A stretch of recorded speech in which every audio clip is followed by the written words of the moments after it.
Boa noite. Bom, a gente vai falar sobre um livro do José Saramago. A gente vai dividir essa apresentação em dois vídeos. Nesse primeiro vídeo eu vou falar de algumas coisas mais gerais a respeito do livro. E no segundo vídeo a gente fala sobre o enredo propriamente. Para quem não conhece a obra, né, é uma obra escrita em 1989 por esse autor português, que é o José Saramago. O Saramago a gente pode dizer que é um autor contemporâneo nosso. Ele nasceu em 1922 e faleceu em 2010, né? A obra é de 1989. Quem nunca ouviu falar do Saramago, ele é o único prêmio Nobel de literatura em língua portuguesa. De todos os autores que escrevem em língua portuguesa, ele é o único a ter ganhado o prêmio Nobel de literatura. E nesse livro, considerando todos os livros da Unicamp, esse é um livro que tem uma linguagem muito mais sofisticada, uma linguagem muito mais erudita, né? Dos livros da Unicamp, eu diria que ele é aquele mais que exige mais da gente na leitura, não só por conta da linguagem, que é bastante sofisticada, bastante culta, mas por outras duas razões. Além da questão da linguagem, tem a questão do estilo de escrita do José Saramago, né? Ele é um autor que usa de maneira bastante própria a questão da pontuação. Ele, nos diálogos, a gente não tem, né, aquela pontuação clássica de 2 pontos, travessão ou aspas para mostrar ali o discurso direto. A gente vai ver, eu quero mostrar alguns trechos da obra que são relevantes, e a gente vai ver isso bastante claro nesses trechos. Então, primeiro pela questão da linguagem, segundo pela questão da escrita própria do José Saramago, em especial a questão da pontuação. E um terceiro ponto que torna a leitura desse livro especialmente dificultosa é a quantidade de referências eruditas de que o Saramago se vale. Então ele vai usar citações das mais variadas. Ele vai citar Balzac, ele vai citar a Bíblia, ele vai citar Shakespeare, Nietzsche, Fernando Pessoa, Eça de Queiroz, Francis Bacon, vários filósofos, né? Dostoiévski, que é um escritor russo. Então as citações em si também tornam a leitura bastante complexa, e que pode, num primeiro momento, causar assim uma estranheza na gente, né? Porque a gente precisaria ter um repertório para poder entender totalmente o que essas referências querem dizer. Apesar disso, para efeitos da Unicamp, esses pontos de dificuldade da leitura não devem ser impeditivos para que a gente leia a obra, né? O objetivo desse vídeo eu acho muito interessante que vocês assistam ao vídeo e leiam a obra, né? O vídeo não vai ser suficiente, a obra é extremamente rica e complexa de fatos, e os fatos vão e voltam. Então, na verdade, o Saramago, ele tem uma verve narrativa bastante forte, né? Torna muito difícil, por meio de um vídeo, a gente contar essa história. Mas eu acho que o vídeo vai auxiliar vocês um pouco a nortearem a leitura, né? Então, nesse primeiro vídeo, eu queria falar primeiro dessas coisas mais gerais a respeito da obra, e depois, no segundo vídeo, a gente fala sobre o enredo. Bom, esse livro, ele talvez essa seja uma quarta dificuldade em relação a essa obra. Ele trata de maneira direta e indireta de um fato histórico de Portugal. Então existe um um fato da história de Portugal que o Saramago pressupõe que nós conheçamos. Ele, bem provavelmente, esse é um fato que seja realmente conhecido pelos portugueses que estudaram história de Portugal na escola, mas como nós aqui no Brasil tivemos, até que falamos um pouco de história de Portugal nas aulas de história, mas talvez não com a profundidade que ele pressupõe que o leitor tenha que ter para entender a obra, né? O nome da obra é a História do Cerco de Lisboa. O que é o Cerco de Lisboa, né? Esse é um fato histórico, um fato real, de que ele se vale durante a obra é de ficção. Na verdade, essa vai ser a grande questão. A cidade de Lisboa tinha sido ocupada pelos árabes, que eles chamavam de mouros, né? Lembram que os árabes ocuparam, depois do fim do Império Romano, grande parte da Península Ibérica, e a cidade de Lisboa foi tomada pelos mouros no ano de 714. E o Reino de Portugal ficou restrito, né, depois que ele vai ser fundado e tudo mais, ele ficou restrito à parte norte de Portugal, onde ficam as cidades do Porto, a cidade de Braga. Acontece que, no ano de 1145, o Papa, que era o Papa Eugênio III, ele organiza uma cruzada, lembram-se das cruzadas? Então ter o conhecimento histórico vai ser bem importante para a gente. Ele organiza uma cruzada, né, entre outras que aconteceram. Ele organiza uma cruzada que tinha como função, vocês lembram que as cruzadas tinham como objetivo tomar a Terra Santa que estava nas mãos dos muçulmanos, né? A Terra Santa, a região de Jerusalém e tal, né? Só que essa cruzada que foi organizada em 1145, olha bem, né? A gente está falando de quase 900 anos atrás, ela passaria pela Península Ibérica. Era uma cruzada que tinha sido organizada pelo Papa, com a participação de soldados ingleses, alemães, franceses, flamengos, né, que são holandeses. E aí, quando esses cruzados chegam ali na região da Galícia, que é o norte da Espanha e o norte de Portugal, o rei do reino, do diminuto reino de Portugal, né, que restrito ali à parte norte do atual território, que era o Dom Afonso Henriques, ele pede auxílio aos cruzados, né, que estavam organizados militarmente. Ele pede auxílio para que os cruzados o ajudassem a tomar a cidade de Lisboa, né, que estava sob domínio árabe. Um fato historicamente próximo a esse foi a tomada da cidade de Santarém, que é uma cidade próxima de Lisboa, né, ao norte de Lisboa, mas mais próxima do que o Porto e Braga.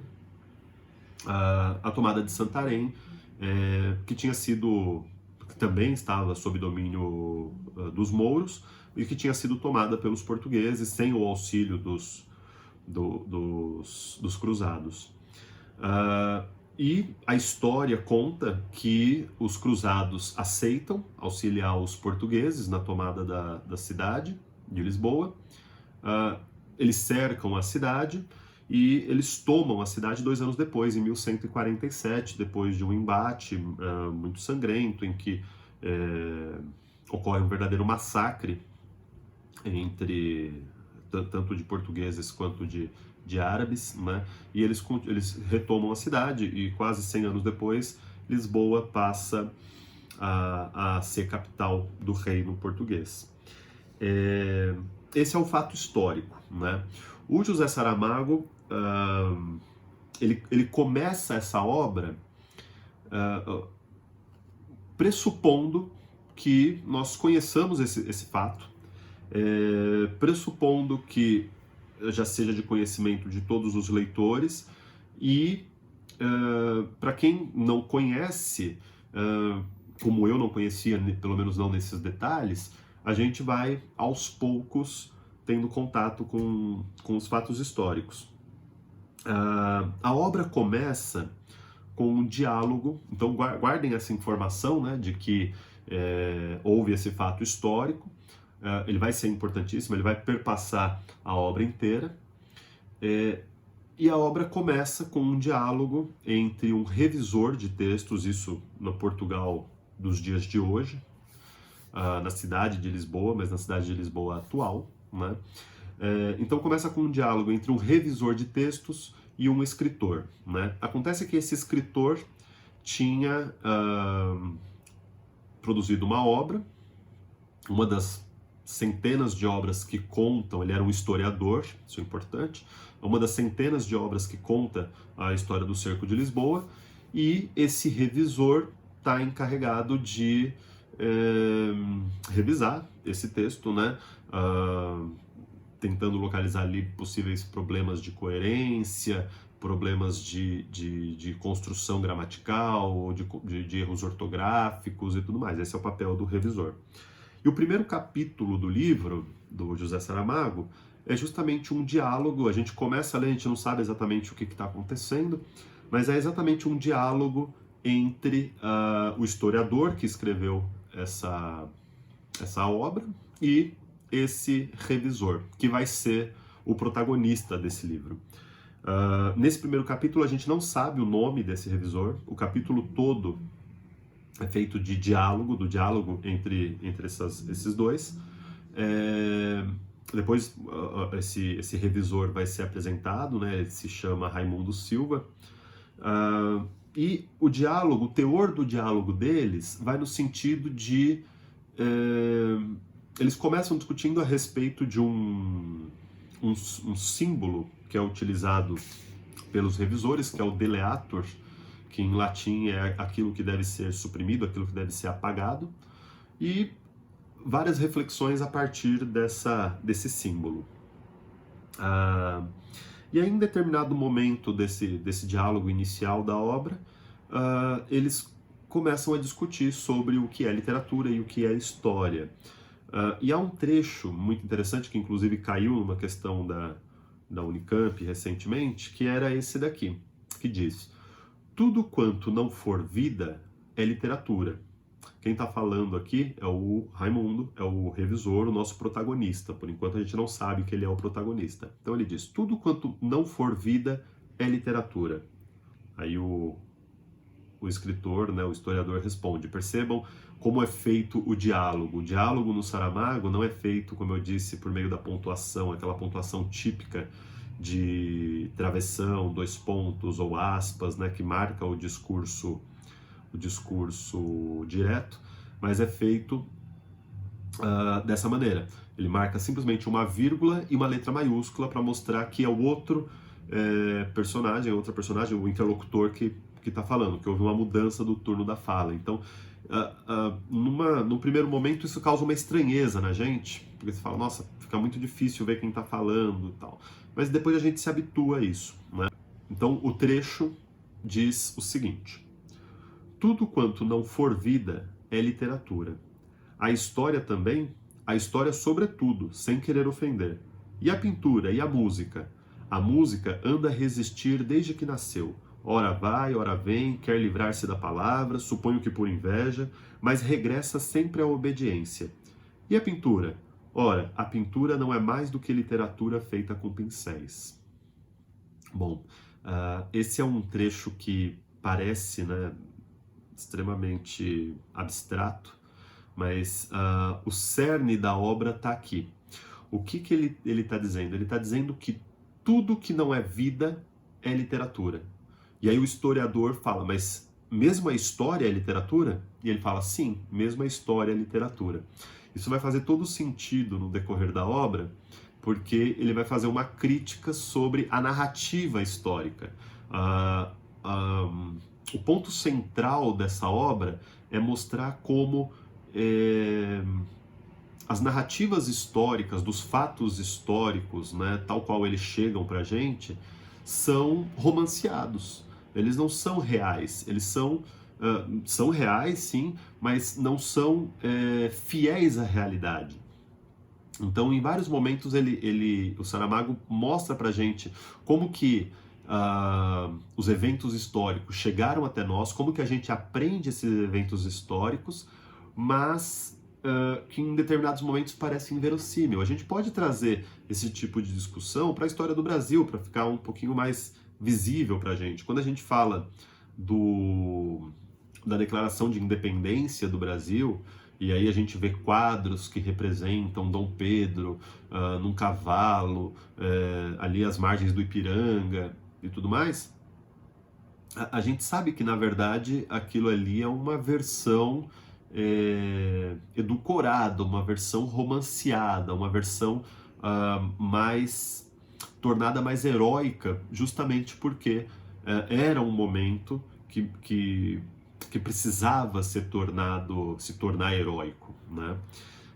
Então, em todo momento ele vai dizer, a gente pode dizer que a grande tese desse livro é essa, é dizer que a literatura engloba também a história, né? A escrita da história também é literatura, tá claro?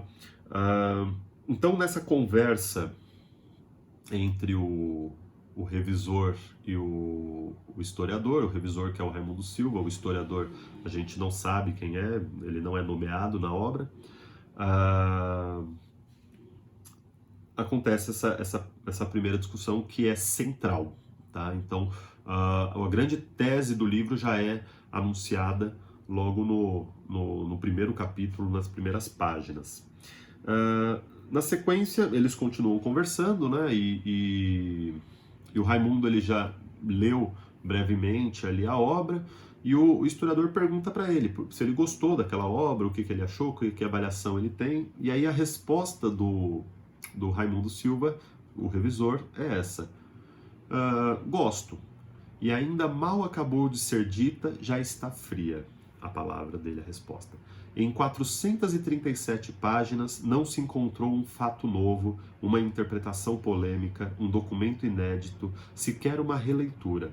Apenas mais uma repetição das mil vezes contadas, das mil vezes contada e exaustas histórias do cerco, a descrição dos lugares, as falas e as obras da real pessoa, a chegada dos cruzados ao porto e sua navegação até entrarem no Tejo, os acontecimentos do dia de São Pedro, o ultimato à cidade, os trabalhos de sítio. Eu selecionei esse trecho porque ele já anuncia uma característica que vai estar no Raimundo Silva, que é ter que ouvir essa história mais uma vez. Então ele não consegue ver qual é a função que um livro de um historiador tem em contar uma história que todos já sabem, sem trazer nenhum fato novo, sem trazer nenhuma informação inédita, e essa é a grande questão, né? O momento de virada da obra, né? O problema, o momento em que aparece a problemática da obra tem a ver com esse sentimento que o Raimundo Silva tem, que é a ideia de monotonia, a ideia de que ler aquilo mais uma vez é sem nenhuma novidade, traz um sentimento um tanto de mais do mesmo, né? Guardem essa outra informação, né? Além daquele primeiro fato, a gente ainda está no começo da obra, mas o Saramago ele já anuncia quais são os temas que serão abordados. Então, além dessa visão da escrita histórica, da historiografia como literatura, ou seja, ele aproxima a história, ainda que a história fale de fatos reais, fatos que de fato aconteceram, ele aproxima da narrativa ficcional, porque ela precisa ser edulcorada, ela precisa ser romantizada, justamente para tornar heróis, para transformar em heróis aqueles que estão fundando um país, né? Lembrando que esse momento aí da tomada de Lisboa, que estava nas mãos dos árabes, é visto em Portugal como um dos momentos de nascimento da nação portuguesa. Então esse primeiro fato, né, da história como literatura, e esse segundo fato de que ler 437 páginas de uma história que ele já conhece, sem nenhum tipo de fato novo, sem nenhum tipo de dado inédito, ele não consegue ver nenhuma função numa obra como essa, certo? Isso, em todos os momentos, em que ele ainda está nesse começo da obra, ele está lá revisando o texto e ele faz algumas críticas pessoais, né? Ele se incomoda com a maneira como a história é contada e ele começa a fazer algumas leituras críticas sobre isso.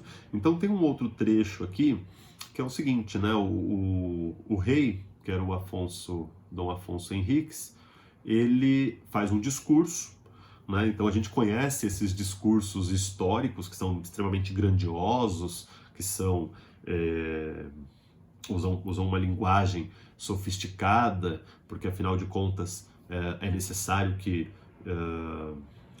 esses discursos sirvam para construir aquela figura histórica. E aí, logo depois do discurso, o Raimundo Silva ele comenta o seguinte: não, este discurso não é obra de rei principiante, sem excessiva experiência diplomática. Aqui tem dedo, mão e cabeça de eclesiástico maior. Talvez o próprio bispo do Porto, Dom Pedro Pitões, e seguramente o arcebispo de Braga, Dom João Peculiar, que juntos e concertados tinham logrado persuadir os cruzados de passagem pelo Douro a virem ao Tejo ajudar a conquista. Bom, tem algumas observações a serem feitas aqui. Primeiro, né, essa crítica, essa leitura crítica que o Raimundo Silva faz, que obviamente a gente deveria fazer quando a gente vê relatos históricos, né? Então ele diz, olha, Afonso Henriques era um rei jovem, ele dificilmente teria feito um discurso tão heróico, um discurso tão sofisticado, tão complexo, com palavras tão bonitas e tal, sem a ajuda de ninguém, né? Então ele cria essa desconfiança, ele fala, com certeza aqui tem a mão de algum eclesiástico, lembrando, né, que a gente está falando de Idade Média, o conhecimento estava restrito à igreja, né, a igreja que detinha o monopólio da educação. Então ele fala, com certeza a gente tem aqui à mão a colaboração de algum eclesiástico. Ele até fala, deve ser do bispo da cidade do Porto ou do arcebispo de Braga, e ele faz uma citação importante aqui, né, que juntos e concertados tinham logrado persuadir os cruzados de passagem pelo Douro a virem ao Tejo ajudar a conquista. Então ele fala que quem convenceu os cruzados, né, que eram aqueles alemães, franceses que estavam sob o comando do Papa, quem convenceu os cruzados não foi o rei, né? O rei, ele fala, era muito jovem, não tinha o poder da persuasão, então ele fala, com certeza foram os sacerdotes, né, que tinham o poder da palavra muito mais apurado, e ele diz que e os cruzados de passagem pelo Douro. O que é o Douro? É o rio que corta a cidade do Porto, ao norte de Portugal. Então ele faz uma menção aqui às cidades usando os rios, né? O Douro é o rio que corta a cidade do Porto, no norte de Portugal, e o Tejo é o rio que corta Lisboa. Então ele diz exatamente isso, de passagem pelo Douro a virem ao Tejo ajudar a conquista. Tá certo? Bom, esse é o começo da obra. No segundo vídeo a gente vai falar sobre o enredo, a gente vai chegar na grande problemática, o que vai dar a virada na obra e o que vai levar ao restante do enredo, ok? Então, até o segundo vídeo.